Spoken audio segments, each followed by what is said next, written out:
Good evening, one and all. Grand evening to you all. Namaste.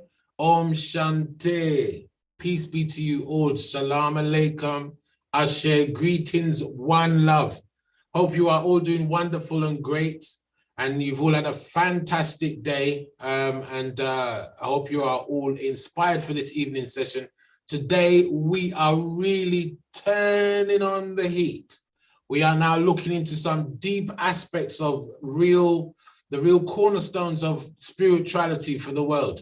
And it's going to be such an amazing journey tonight. The reason why I took a little bit long to start up is 40 slides I've got to go through today. I've cut it down from about 60 to 40 because I want to get as much as I can in. And I'm going to have to be talking fast, so you're going to have to be relating back to certain concepts. And just making sure I've got the information order, because these are very, very, very big concepts that we're talking about. And we're looking at the Vedas and the Upanishads. And today we're just going to look at the constructs of how these things came about, what do they actually mean?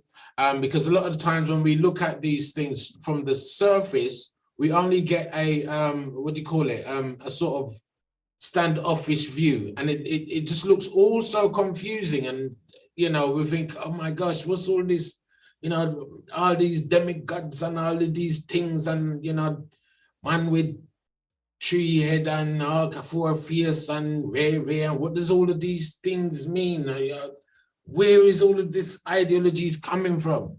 And I just want to believe in a God. I don't even want to know where him look like and rete and blete. But what we have to really do, we have to come off of the baby food and understand the constructs of, and it's not to say that this is the only way, but it gives you an insight. This is the insight and principles to create a construct of a firm, solid formation of belief system patterns, and understand how the layers work to come to a final position of beatitude and wholeness. So without further ado, I'm going to jump straight into the slideshow, because there's just so much info to get through. Oh, it's going to be absolutely wonderful. Let's just get this. When am I doing my glasses? Don't tell me something that's with my glasses. Are they up there? Yeah. Silly me. Silly me. All right, let me just get the slide up whilst wonderful Sister Letitia. I'll tell you something, I can't do nothing without that. Oh, God. All right. Thank you, my dear. Right.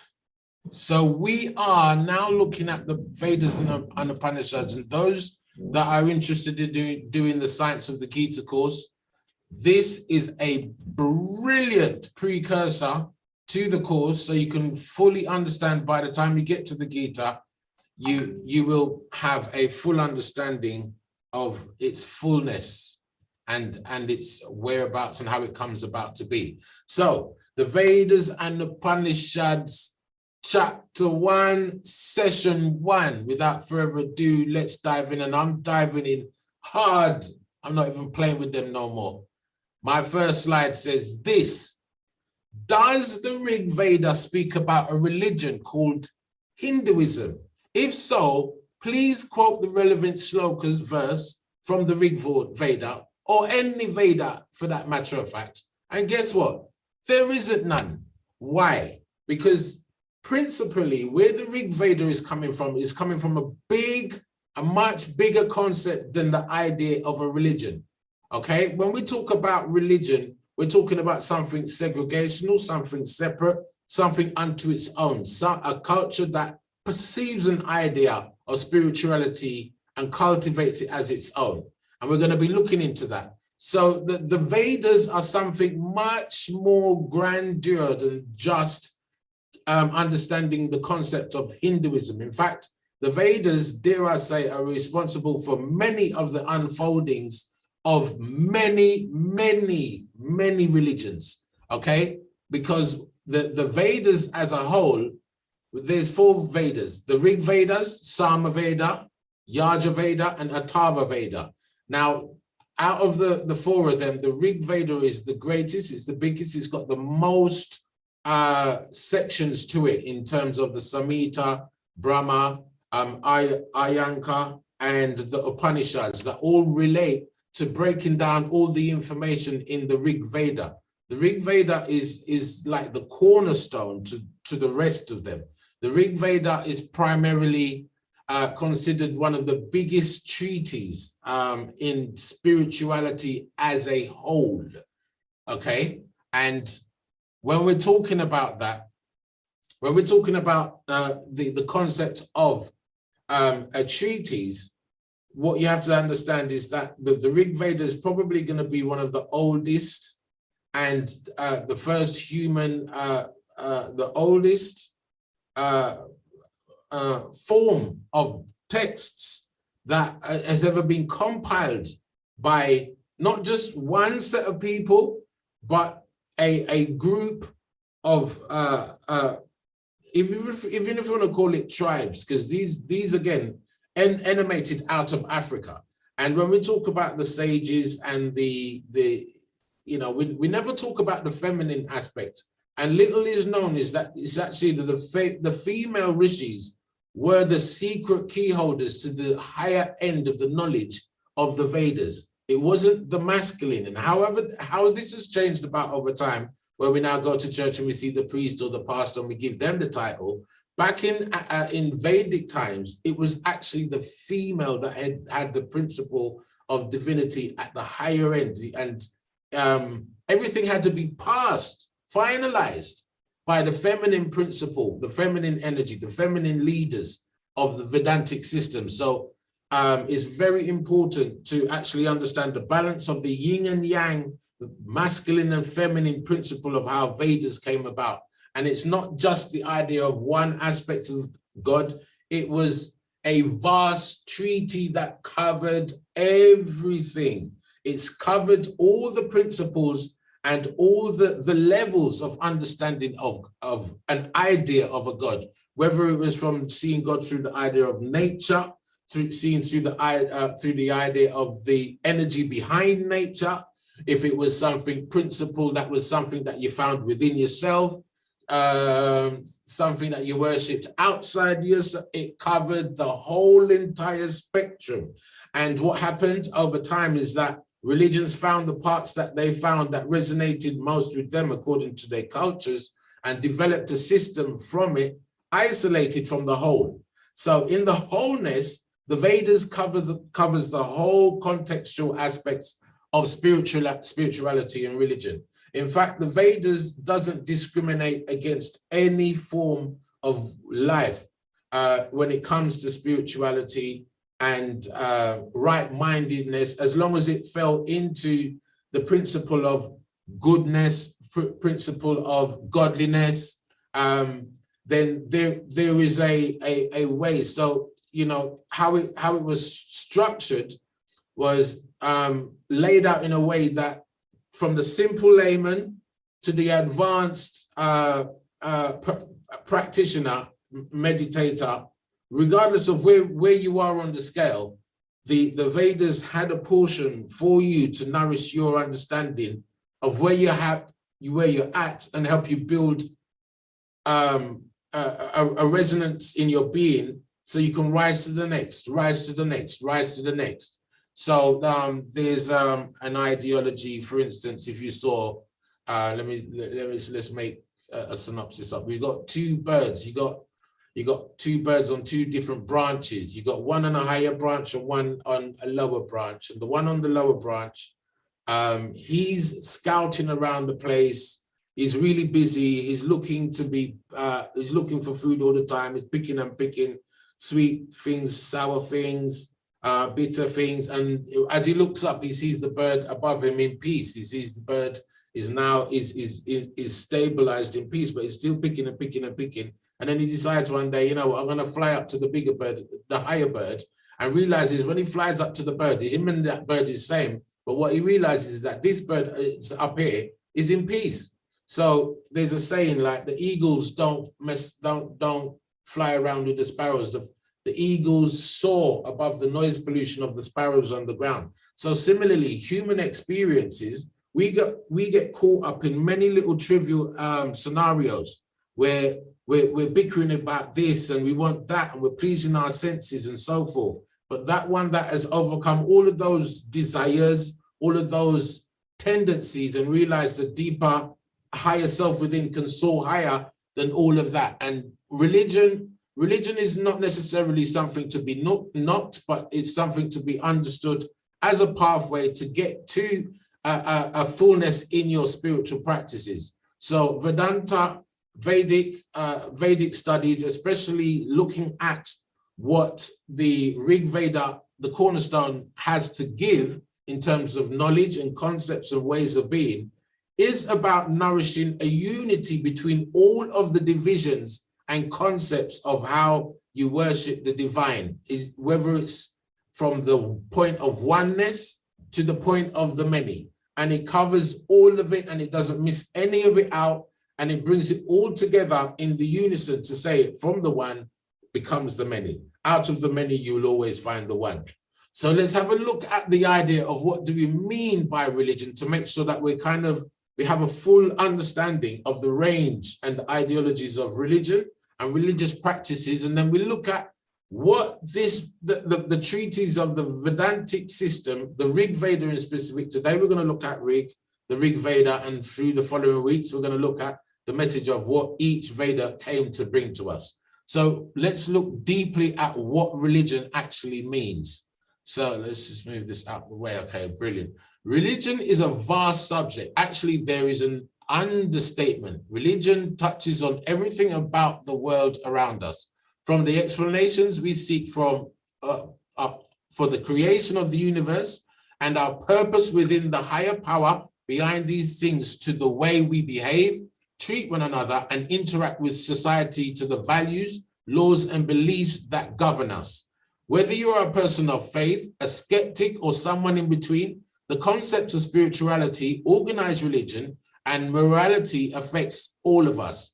They produce cultural constructs, power dynamics, and historical narratives. They can also produce philosophical innovation, ethical reform, and the advancements of social justice. So religion and spirituality works on many levels, and we're going to look at that because, again, all of these concepts, again, stems from and came from Rig Veda.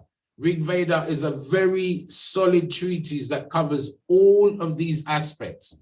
And when we look at the philosophy behind these aspects, and we can have a deeper understanding of what each one of them means. So when we look at the table of contents of what this means, this is just a little short list of the different types of religions that, and you do an offshoot of them, you're going to end up with thousands. So this is starting from atheism, agnosticism, Baha, Buddhism, Christianity, Confucianism, Druze, Gnosticism, Hinduism, Islam, Jainism, Judaism, Rastafarianism, Shinto, Sikhism, Zoroastrianism, traditional African religions, African diaspora religions, indigenous American religions.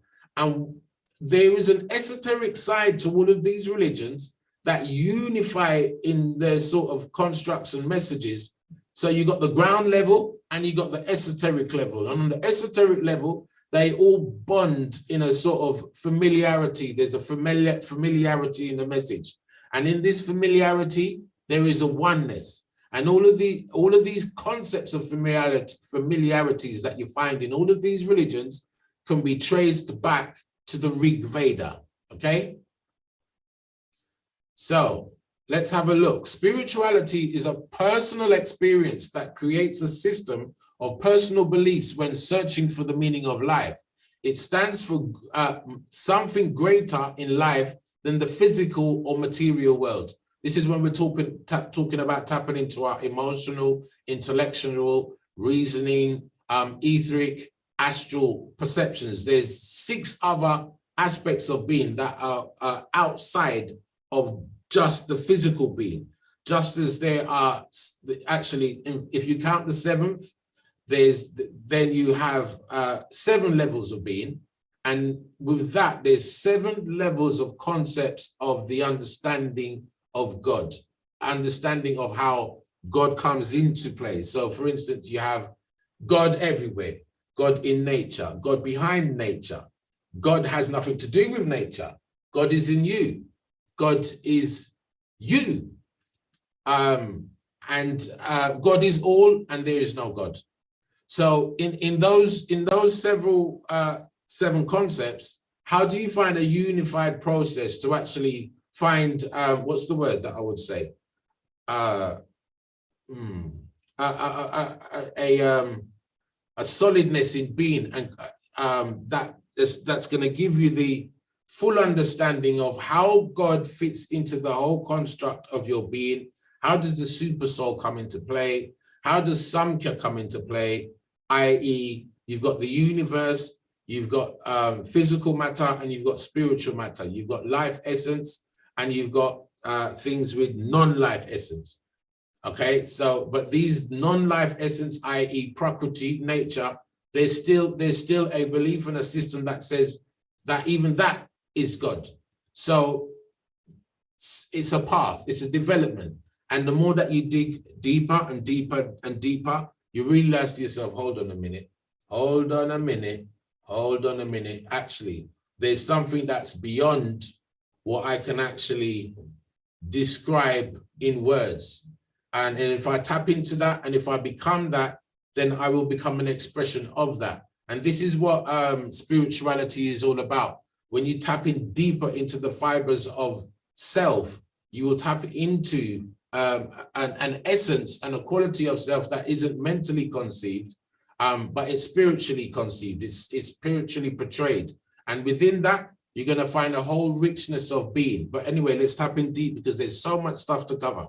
So spirituality is always a way of dealing with everyday challenges in life and connecting with something bigger than yourself.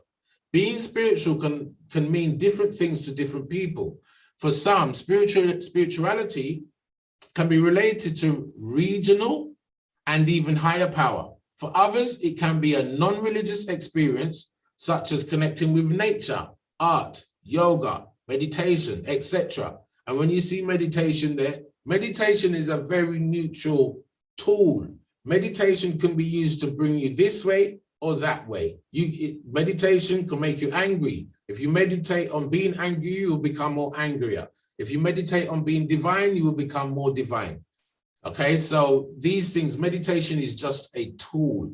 And again, it's expressed in Rig Veda as how you should use this meditative tool as a principle for becoming more of yourself in a higher state, because tapping into your superpowers of being, and this doesn't mean levitating and stuff like that, but it's a higher level of connectivity within you and the whole of nature and everyone and everything around you.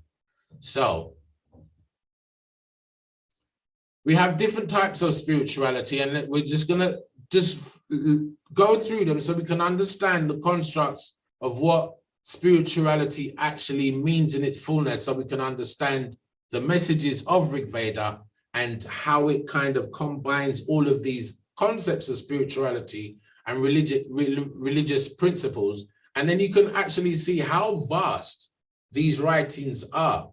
For instance, in the Rig Veda, there's over 1,000 verses, 1,000 slokas, 1,000 poems.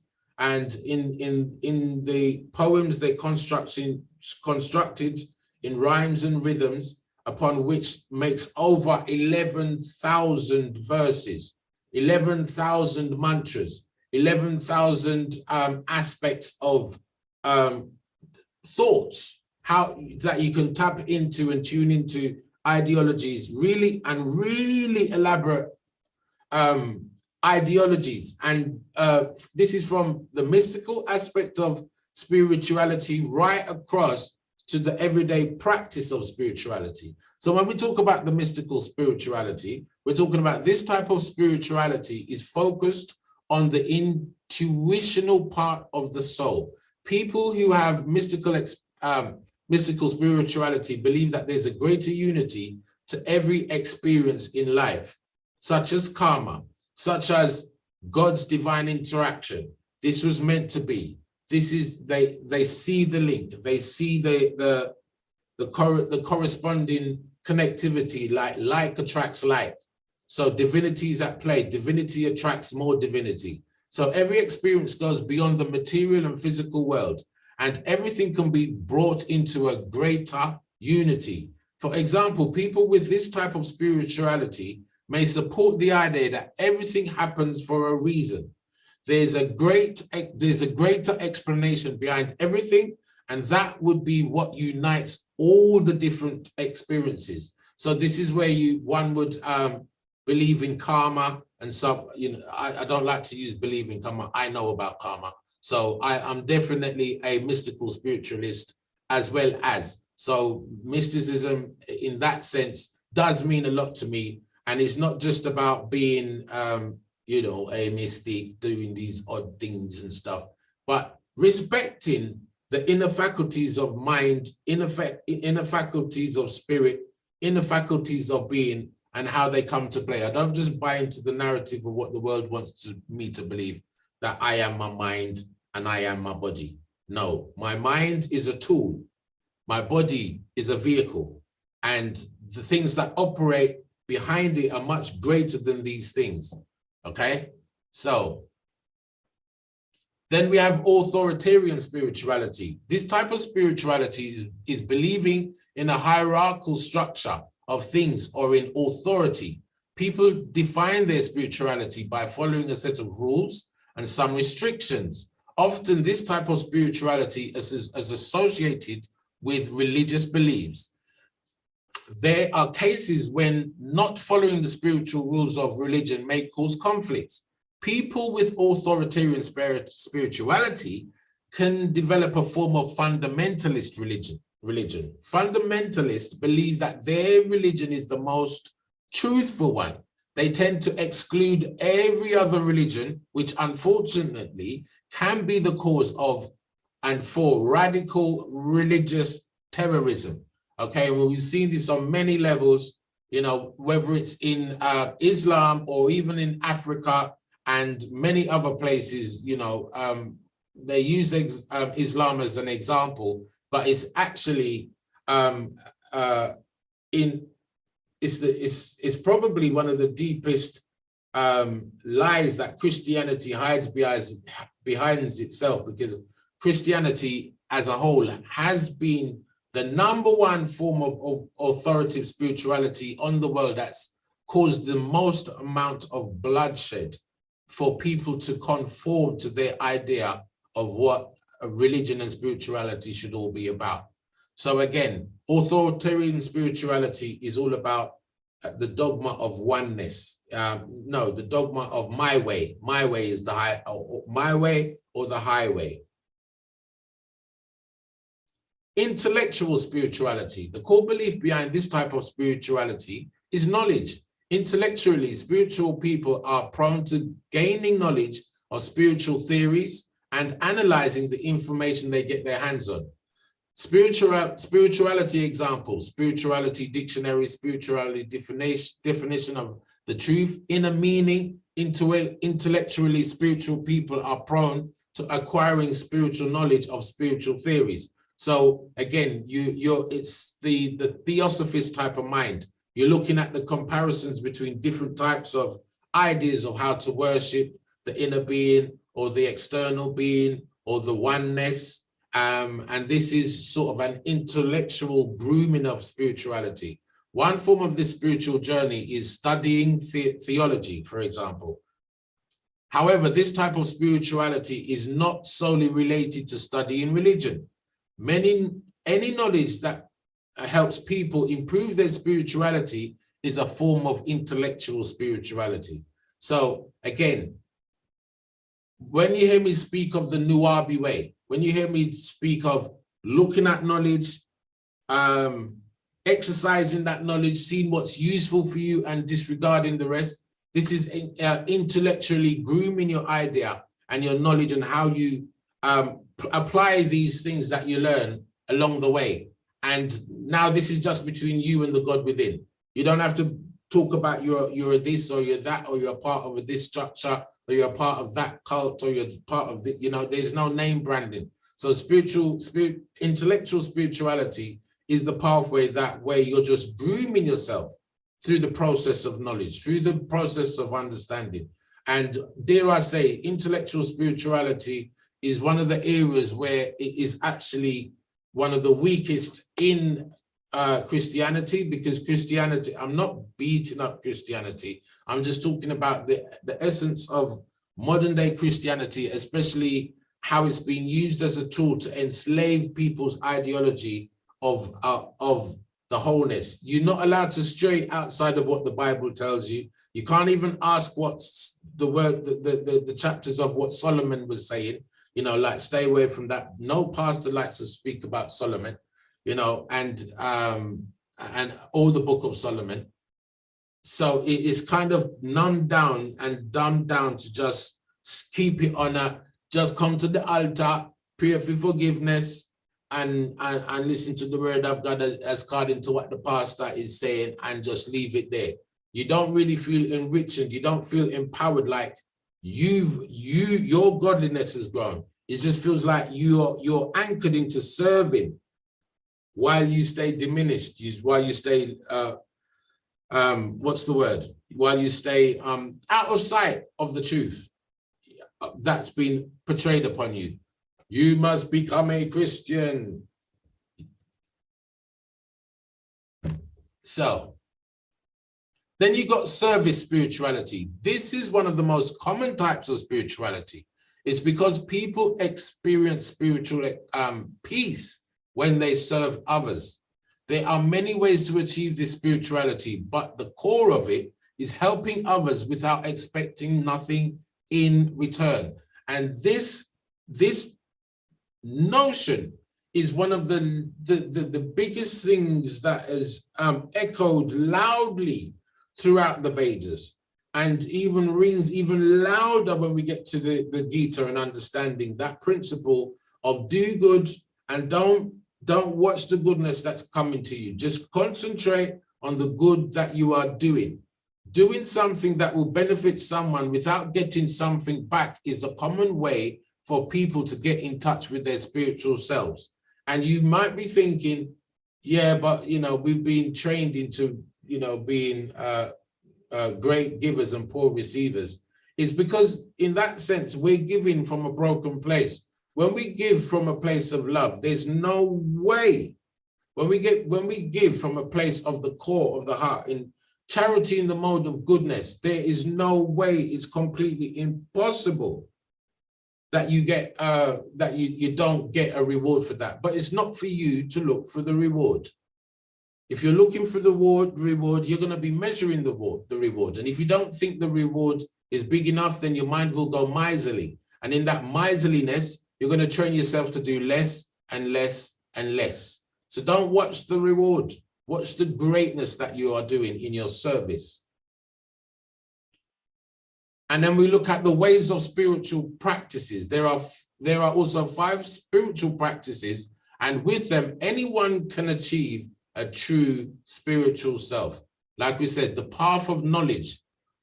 The main idea behind this practice is the power knowledge gives to people. Now, the path of knowledge has been corrupted over many, many, many years. It's been hijacked, it's been beaten up, it's been tossed and turned, and it's actually been taken out of the circulation of people, because there is a saying that if a man knows the truth, if a little bit of truth comes out. I had a conversation with Sister Bev today, and she told me something really profound. And I was going to ask her to send that message to me so I can actually share that all with you today, because it was such a profound message. I see Sister Bev is here with us. Sister Bev, can you please type that message into the chat room? The one about the one bit of truth can splinter generations of I don't want to get the words wrong. So if you're here with us, please share that statement, because it's so powerful what knowledge can do. So I'm going to read that on. When you see Sister Bev type it in, put it in your journals. I was going to put it in my journal at the time, but I didn't have my journal with me. But knowledge is so important. And let me just go back because I want to read that. Oh, let's go back. Yeah. I think I jump like frying pan, chips in the frying pan.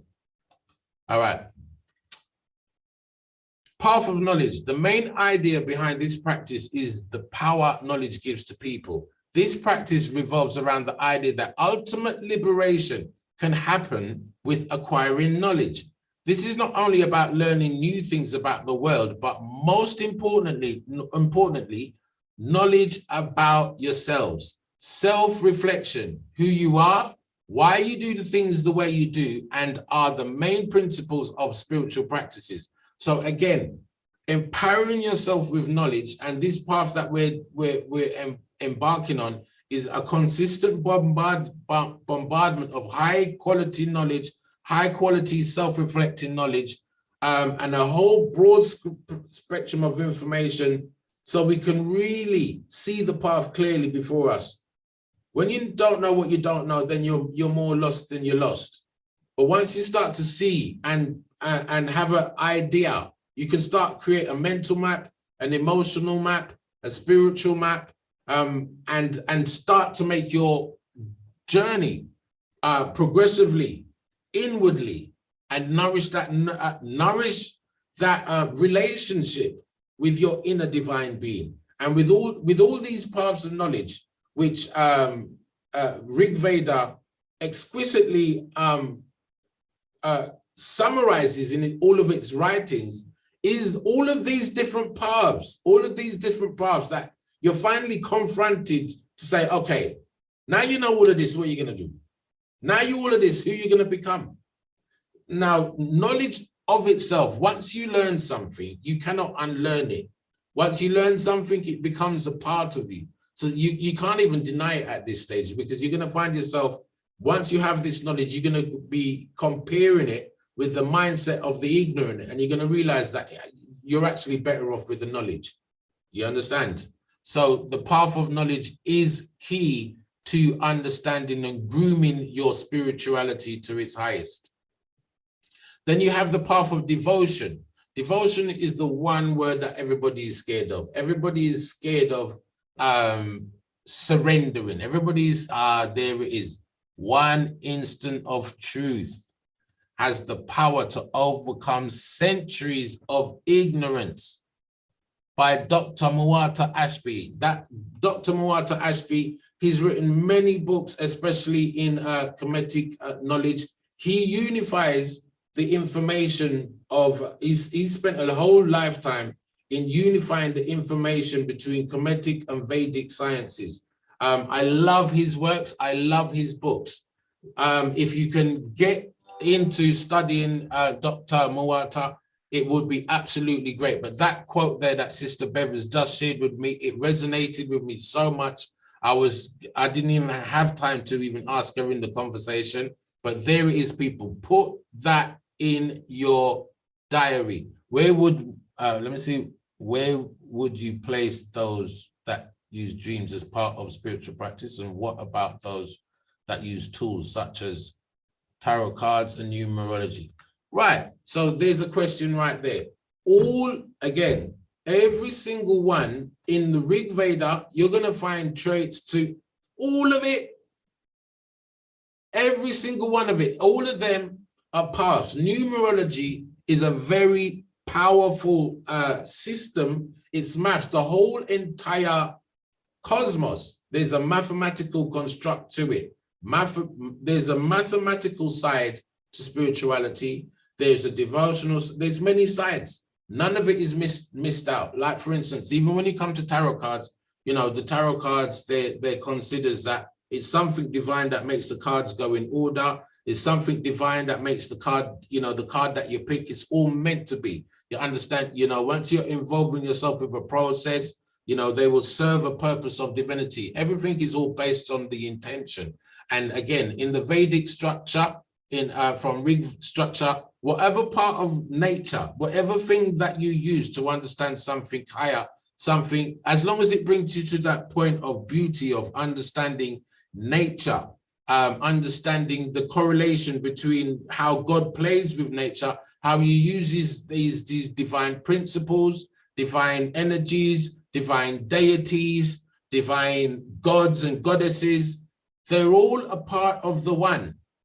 And Vedanta has no discrepancy against none of it. It welcomes it all as one big unified family. Okay, and again, it's a part of a structure that helps one groom from one level to the next, to the next, to the next. Somebody might be completely ignorant to their spiritual side. They might bump into a tarot card reader. The tarot card reader does a reading for them. They might wake up to the reading and now they start practicing more spirituality. That might send them to go and start praying more. That might send them to a church or a mosque or a temple or something. It might, so everything is there to help groom, according to the understanding of the individual that is interacting with whatever it is to nurture their spirituality. From a Vedic point of view, it is all, sanctified. None of it is discarded. It's not about fundamentalism when it comes to understanding the principles of the Rig Veda. The Rig Veda gives you a solid construct and a solid insight to the whole plethora of ideologies of how you see God, from the oneness to the many, and it nurtures the idea of it all. So it's encompassing, it really does embrace the whole family of spiritual ideology as one big unified spiritual process towards understanding the God within. The final beatitude is all leading you to go, okay, now it's time to understand the God within. And unless your spiritual practice is leading you towards that, then you're wasting your time. But anything can help you lead to that. Do you understand? Anything can help you, assist you to do that. Now, a lot of people might say, why don't them think they are the devil and the devil? In Vedanta, there is no such thing as the devil. You can be devilish, don't get it twisted. You can be devilish, but to give this idea of the devil some kind of connotation that it's greater than the divine, then, like there's a war between good and bad, and the thing that, divinity that created something greater than itself that can destroy it. Nonsense. Vedanta doesn't support that belief structure at all. Okay, so let me just put that out there. So I'm not afraid of no devil.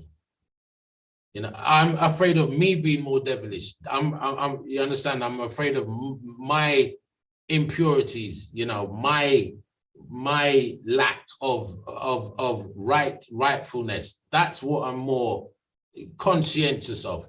When I keep myself in line, no devil can't trouble me. The one, go away with the business. You understand? So, path of devotion. This spiritual practice has liberation from your ego as its core element. This is partly because many people who consider themselves religious will use some of these methods to express their spirituality. However, it's not always connected with religion. Again, that path of devotion is all about your relationship between you and your inner being, you and your idea of God, you and your idea of the universe, the divinity at play. It doesn't need labeling. It doesn't need to say, okay, I'm a this, that, or the other, because it always is going to boil down to you and your relationship with the Most High, or how you see the Most High. Okay? People also devote themselves to a higher power source or their consciousness to experience spiritual freedom. Some of those methods are chanting, praying, mantras, and belief to become more spiritually aware. So the path of devotion is a very beautiful path. I know this path is very dear to me. This is one of the things that rings very dear to me, and I'm going to be really enjoying expressing that through the course, Science of the Gita, because it really does ring home on the aspect of devotion. But again, we can't all just jump into devotion. It's impossible. You have to nurture all the levels of what I'm talking about. Understand and appreciate God in nature. Excuse me. Understand and appreciate your place within all of it. Understand your unique signature in nature. Understand that why divinity chose you to be you. Why are you unique? What's so spiritually unique, and what do you bring to the table? And once you devote yourself to that, there's nothing more beautiful that can happen in your life. Trust me, but let's just leave that because there's so much to go through. Then we got path of meditation. Meditation is one of the most common methods people are using to get better in touch with their true spirit. Alongside meditation are breathing techniques, asceticism, and teacher relationship. The basis of this spiritual practice is calmness. People believe that whatever they accumulate through their life can be channeled through these methods. This way, dealing with everyday life challenges become easier because there's a way to let go of all the negative thoughts. And we have been witnessing this in our morning meditations, in our practices, in our breathing meditation practices. We are seeing the fruits of these come to life and enriching our ability, anchoring ourselves to a higher purpose for ourselves and for others around us. So the path of meditation, as you can see, all of these aspects are helping to build a better and stronger ideology of who we are. And again, like I'm saying, all of these processes originate from the Rig Veda. So path of service, similar to the service type of spirituality, this spiritual practice is about active selflessness. And this is a hard thing to achieve because most of the times you ask somebody to do something for you and, they're like, yeah, man, what am I going to get out of it? Oh, yeah, I'm going to give you something still. So, that, I think there's one sister that was with us for the whole of the Way of Life course. And, God bless her heart. I'm not even going to mention on this. I'm going to wash up people's business. But she was a volunteer. She's doing, most of her life is spent doing volunteering work, and she couldn't even think about paying another penny towards coming. I just gave her a VIP ticket. I said, listen, no, man. No. I can recognize you are one of selfless service. And the least I can do is return that. I could just say, okay, you've learned enough, go on about your business now, dude. No. And she showed a willingness and a keenness to keep applying and come into these things. I said, okay, the fact that you've actually honored becoming better, but you can't make ends meet and you can't find this, that, the other. I'm not even bothered with that. Please let me help you. I'll be of service, and just come on board and see what you can do. So for yourself and grow, because again, in your service, you're going to pass on this knowledge, and the knowledge is going to help someone else and help someone else and help someone else and help someone else. And so one day I might trip and buck my toe and I broke my leg and I'm there. And that person that you've helped and it's gone around, now they're helping me with my broke foot. You just don't know how life is going to go. So that attitude of active selflessness is one of the hardest things to achieve in your spiritual practice. So the ultimate liberation can happen when helping and expecting nothing in return.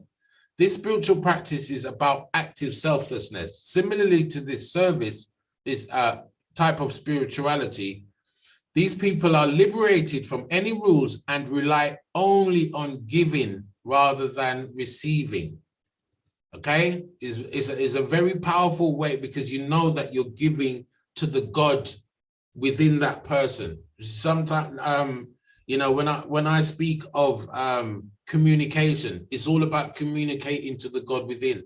The God within gives you the ability to speak, when you have that ability to speak, ability to act, ability to think, all of these things, you channel these energies to the God within anybody that you speak to. So namaste means the God within me recognizes the God within you, and I honor this. So when I speak to you, I speak to the God within you. So there's no confusion. The God within you is listening to what I am saying, not your ego, not your intellect, not your reasoning faculty, but the God within. I am speaking to the God within. Okay, and this is how you develop selflessness in your actions, in your speech, in your words, and in your deeds. For them, this is the only way to redeem themselves from any challenge or negative situation in life. Volunteering, helping in Red Cross, helping those in need, working with people or children with disabilities, any type of selfless acts falls under this category. So I can see someone's trying to get into the room. Let me just help them. Yes, so again, the path of service is a very liberating process. If we can develop our minds and our aptitudes to embrace this way, it can do so much for us, even in the space, because there's a part of the brain that when you give, you can feel that within you. And if you give from the God within to the God within, there's a resonance, there's a feeling that you actually feel. You feel what the other person is feeling. You get that sensation within yourself. So if you're giving begrudgingly, you'd be surprised. The other person, sometimes they know that you're just giving them for giving them sake. And they're saying thank you begrudgingly. And there's a begrudging energy in the exchange. And that in itself, it's karmic. That in itself is going to create karmic repercussions. So when they talk about giving in the mode of goodness, is giving in the mode of selflessness, where you're giving to the God within that person. You're giving to the namaste within that person. So again, the path of service is one of the most powerful, rewarding paths that you can find in grooming your spirituality. Then we have the path of energy, and this is like dealing with the prana, dealing with the elements, dealing with the proper foods, the proper relationships. So let's just read through this. The path of energy, more than a combination of different methods and the core elements, this practice revolves around the idea of purification of the body and mind. There are all kinds of methods, such as meditation, breathing, somatic techniques, and teacher relationships, i.e. what you learn in our conversations that help you improve your energy, improve your enthusiasm to apply more to yourself and grow more. So the path of energy is all about purifying that energy, purifying that frequency, purifying the essence of wanting to live to love and to love to live, and to share that experience and combine that experience with any and everyone that you meet. And this is the Vedantic way. This is the Rig Veda way. This is what Rig Veda brings to the table. Okay, so a person can achieve spiritual guidance in this practice in many ways. Some people use ritual behavior or activity to achieve this. Others may concentrate solely on improving their physical health. There's many ways, like for instance, you might come into a place where you realize that you've been running your energies poorly through your life, and now you end up in a very sickly and poorly state. And now you have to spend an extended period. Sometimes you find this with cancer patients, where they have to take for themselves and include meditation in their healing. There was a podcast that I was listening to one day where a gentleman who had cancer, he had a near-death experience where he was now in front of his spiritual guide, and he was asking to the spiritual guide, how comes I've been cursed with this cancer? And the spiritual guide said, you haven't been cursed with it, you've done it to yourself. And the way how you've done it to the self is because you cursed the world. You thought the world was no good. You thought the world was this, you thought the world was that. You spoke ill of these type of people and so forth. And in this way, that energy reflected back on you. And because you don't have a sincere relationship of how you see the world and how you see nature. And because of that now, you've caused the illness within you to create cancer. So now, and then he was given life back to come back and return. And he brought that message to the world to just to show the impact of thought and health. Energy, thought and energy as a relationship, and energy and health as a relationship. So what you think of the world, you're thinking of yourself. What you express to the world, you're expressing to yourself. So in that process of sometimes we find ourselves on a spiritual path of energy just to clean up our thinking, just to clean up our pet peeves thinking, our bad-minded thinking, the very same things that I covered in session 1 on way of life. Many of those traits, those mental traits, are the causes of many illnesses, much less of what we put in our mouths. So on this path of energy, is very important to understand the power of healing that comes with it. This is even outside of talking about building up a relationship or a loving relationship with God or a loving relationship with your inner being or anything. It's just get your energy right, get your thinking right, get your propensities right, get the signature of what you're putting out to the world right. Come to that place is that when you come around negativity, you're the one that turns it to positivity. You're the one that neutralizes the negativity. You're the one that allows love to come into the scenario. You're the one that brings joy to the scenario. And bringing that energy heals not only just yourself, not just the situation, but people within that situation. So the path of energy is one of the things that you even become blessed with in engaging in the others, because your energy now is influential on others and they want to be more attuned or more in your space, more like you. And it's almost like that, you can say like attract likes, but there's also that thing where light attracts dark, or that light is attracting the good and the bad and the ugly. That good and bad and ugly is actually attracted you to looking for a process to heal. Okay, so sometimes you might be thinking, what this person are doing in my life? I'm not even think like that. No, they're actually around you for help. And sometimes, well, there's different ratios. Sometimes the way to help them is tell them to go that way. It's not me. Sometimes they could be, if you can't see no sincerity in their approach, then they're demoniac. And what do we mean by demoniac?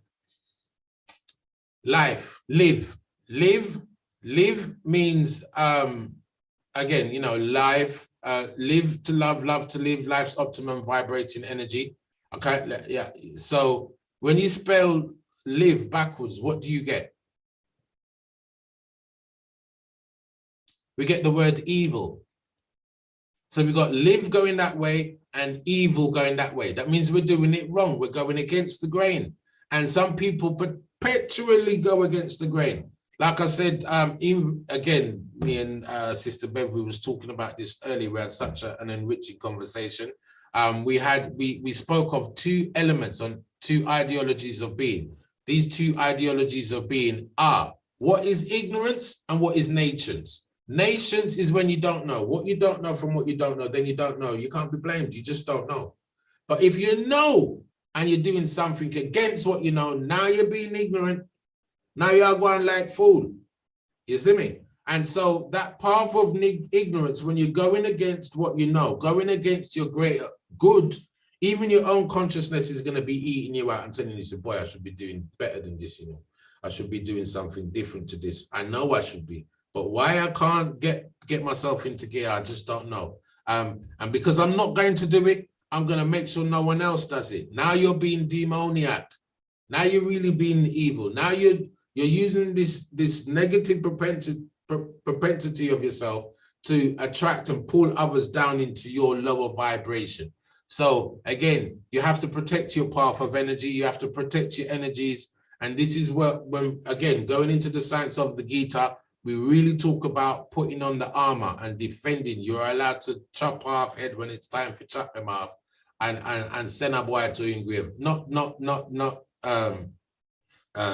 physically, but psychologically, and on in many levels, many ways that you can fight the war of consciousness and hold your ground and hold firm and be you in the sense of be the good that you intend to be, and don't let anybody pull you off of your path.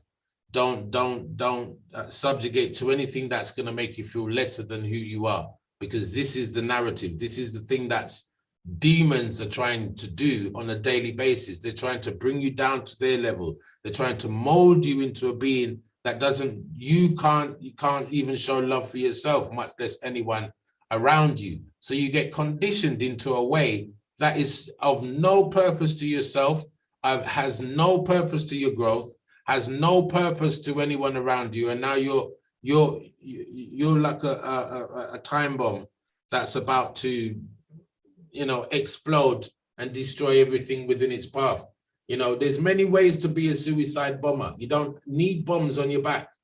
Your own emotions can line you up to be a suicide bomber. If your energies are displaced, you're enough to be a suicide bomber, because all you're doing is going around and destroying everybody's happiness.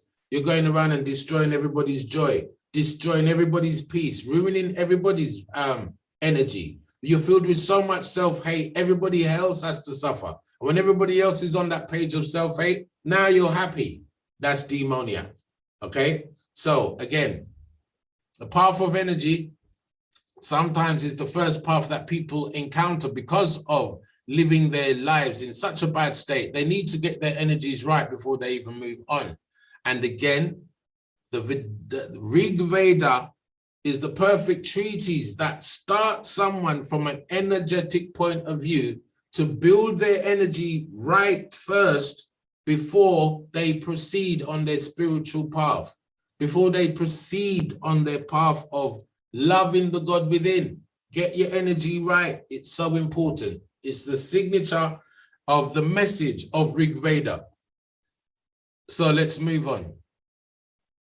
So when we talk about the ideas of what Rig Veda supports or brings to the table in the understanding of all these different types of religion, we're looking at these, theism, deism, pandeism and pantheism, atheism, panentheism, panendeism, and you can see from theism, this God in the universe.